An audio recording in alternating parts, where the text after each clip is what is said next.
Welcome to Truth Report. I'm Alex Truth. And I'm Maya Clarity. Tonight, we dissect the shifting battlegrounds, from the Strait of Hormuz to the quiet economic front, revealing the true costs and beneficiaries of a world teetering on the edge. This isn't just news, it's a critical examination of power, profit, and the people caught in between. We begin in the Middle East, where U.S. forces have reportedly turned back an astonishing 23 vessels attempting to reach Iranian ports since a blockade was imposed. According to Middle East Eye, this aggressive posture isn't just about sanctions, it's an undeclared act of economic warfare, choking off Iran's lifeline.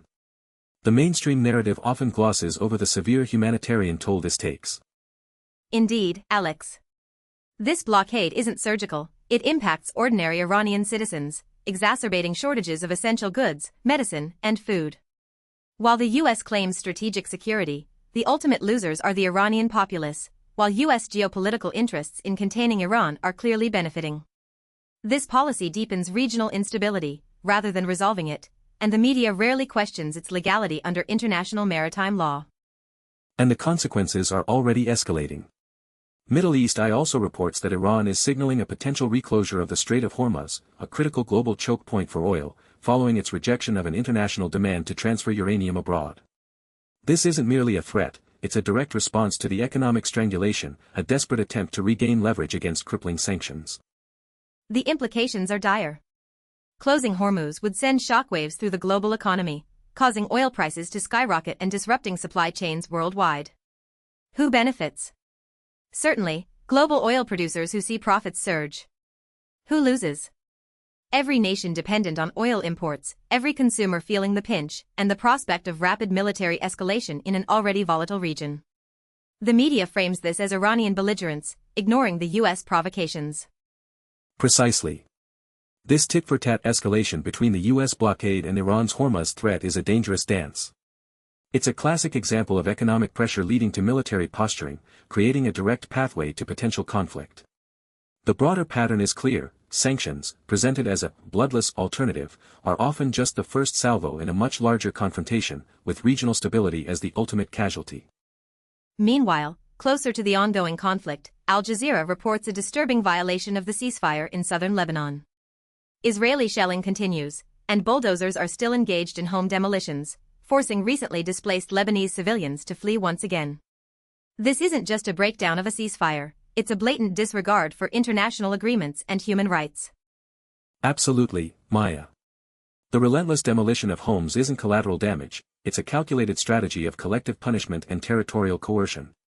Who benefits? Elements within Israel aiming to create buffer zones or expand influence, while the Lebanese people, especially those in the south, lose their homes, their sense of security, and any hope for peace. The international community's silence on these ongoing violations is deafening.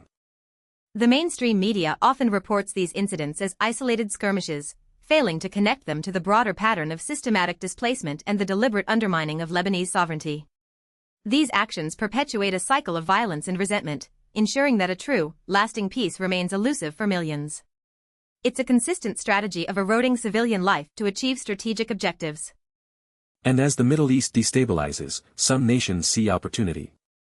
Al Jazeera reveals that Turkiye is actively wooing investors, positioning Istanbul as a regional financial hub amidst the fallout from the Iran war on Gulf economies. This is naked opportunism, capitalizing on the chaos and uncertainty inflicted by regional conflicts to bolster their own financial standing. It's a shrewd, albeit cynical, move. Turkiye stands to benefit significantly from capital flight out of less stable Gulf nations, enhancing its own economic influence and regional power projection.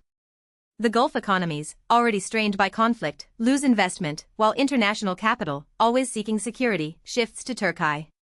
It's a stark illustration of how some profit directly from the instability of others.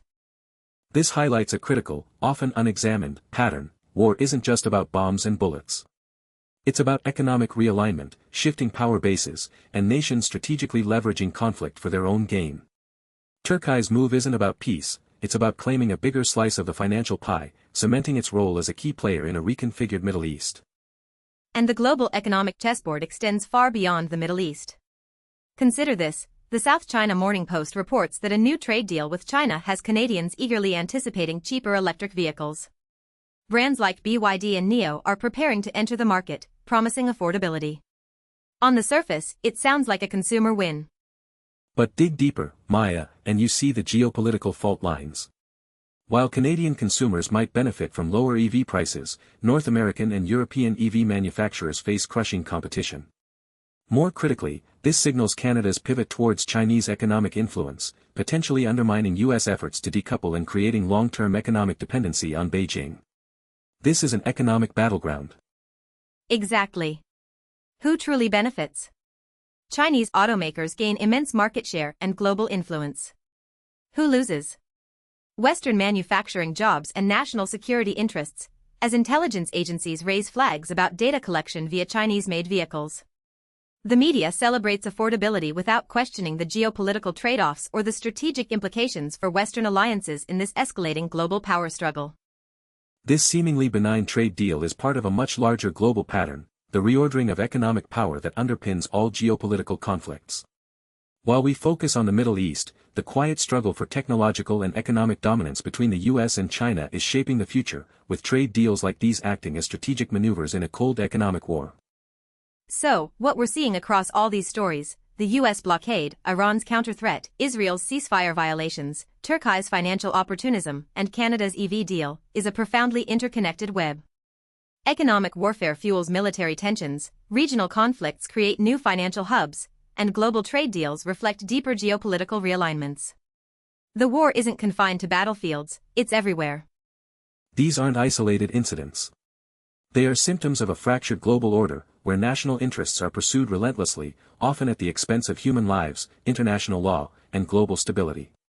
The mainstream media often presents these as standalone events, sanitizing the profound human cost and obscuring the powerful architects pulling the strings. We must look beyond the headlines. We must question who profits from conflict and instability, and who bears the brunt of these power plays. The patterns are clear. Economic leverage is military leverage, and humanitarian crises are often strategic outcomes. This is the truth obscured by official narratives. Demand accountability. Demand transparency. Pressure your elected officials to scrutinize these actions and to prioritize diplomacy over economic coercion and military escalation. Do not allow the human cost of these geopolitical games to be swept under the rug.